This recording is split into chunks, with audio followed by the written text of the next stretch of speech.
Sir నమస్తే అండి. నమస్కారం సార్. సార్ ఎలా ఉంది సార్ కాంగ్రెస్ పరిపాలన సంవత్సరం చూశారు కదా? చాలా ఘోరంగా ఉంది సార్. ఇప్పటి పరిస్థితులు అయితే మా నారాయణఖేడ్ విషయానికి వస్తే నేను పుట్టినప్పటి నుంచి చేయని అభివృద్ధి మా భూపాల్ రెడ్డి గారు చేశారు సార్. నేను హైదరాబాద్లో 96కి వచ్చాను సార్. మాకు రావడానికే హైదరాబాద్కి 8 గంటలు పడేది అప్పుడు. ఇప్పుడు ఒక 2 గంటల లోపల మేము విలేజ్కి చేరుతున్నాం. ప్రతి కాన్స్టిట్యున్సీకి కూడా మంచి రోడ్లు వేసిండు, మంచి ఇది చేసిండు, మార్కెట్ యార్డ్లు చేసిండు, మళ్ళీ పత్తి మీళ్ళు తెప్పించిండు. కొన్ని ఉపాధి కల్పించే పనులు మా భూపాల్ రెడ్డి గారు చేశారు. మేము ఇక్కడ హైదరాబాద్లో ఉండి కూడా మేము ఊరు సైడ్ పోయి మళ్ళీ ఈ కేసీఆర్ వచ్చిన తర్వాత ఊరు సైడ్ కూడా మేము ల్యాండ్ కొనుక్కునే స్తోమతకు పెరిగినాం అనమాట. ఇప్పుడు ఈ రేవంత్ రెడ్డి వచ్చిన తర్వాత మళ్ళీ ఈ ల్యాండ్లు అమ్మే పరిస్థితి వచ్చింది మాకు. ఎవరు కొనే నాదుడు కూడా లేనట్టు సంవత్సరానికి కొనే నాదుడు కూడా లేడు. ఇప్పుడు మేము అప్పుడు 40 లక్షలు 50 లక్షలు పెట్టి కొన్నదానికి ఇప్పుడు 10-20 లక్షలు కూడా ఎవడు అడగడానికి లేనట్ల దారుణంగా రియల్ ఎస్టేట్ కూడా పడేసిండు.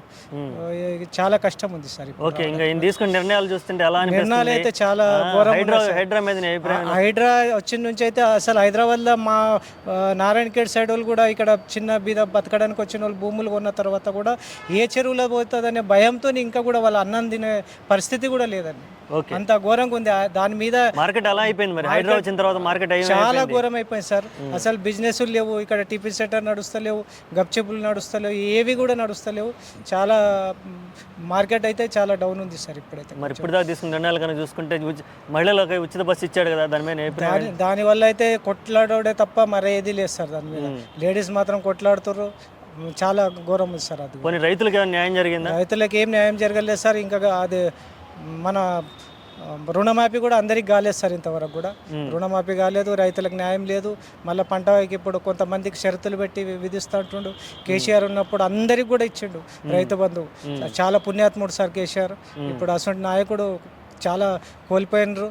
చాలా బాధ అనిపిస్తుంది సార్ అందరికి కూడా. ఇప్పుడు మరి కేటీఆర్ గారిని అరెస్ట్ చేస్తా ఉంటున్నారు. అదేదో ఉత్తిత్తే సార్, ఏదో డ్రామా ఆడడానికి ఇవన్నీ కాలం గడిపి ఇక కొన్ని రోజులు గడపడానికి మాత్రమే ఇది ఒక ఇష్యూ తెచ్చారు అంతే సార్. ఓకే, శాఖలు కూడా విస్తరించకుండా ఆయన దగ్గరే పెట్టుకున్నాడు. ఇంకా కొన్ని శాఖలు, హోంశాఖ ఆయన దగ్గరే ఉంది. దొరల పాలన రాజరికం అట్లనే ఉంటుంది కదా సార్. వేరే వాళ్ళకి ఇస్తే అవన్నీ నా దగ్గరికి ఏం పోతే మళ్ళీ వాళ్ళు నా మాట అయినారని ఉంచుకుని ఉండొచ్చు సార్. ఓకే, ఫైనల్ గా ఏం చెప్పాలనుకుంటున్నాం? నెక్స్ట్ రాబోయే ఎలక్షన్స్, మున్సిపాలిటీ అలాగే పంచాయతీ ఎలక్షన్స్ ఉన్నాయి కదా, ఇప్పుడు పెడితే టీఆర్ఎస్ ఘన విజయంగా గెలుస్తుంది సార్. ఏమాత్రం డోకా లేదు. కేసీఆర్ మాత్రం అందరికీ తండ్రి లాంటి వాడు. అందరికీ, అన్ని కులాల వారికి, అన్ని వర్గాల వారికి సామాజిక న్యాయం చేసిండు. ఇప్పుడు ఇది జరగట్లేదని నా అభిప్రాయం సార్. ఓకే అండి, థ్యాంక్ యూ సో మచ్.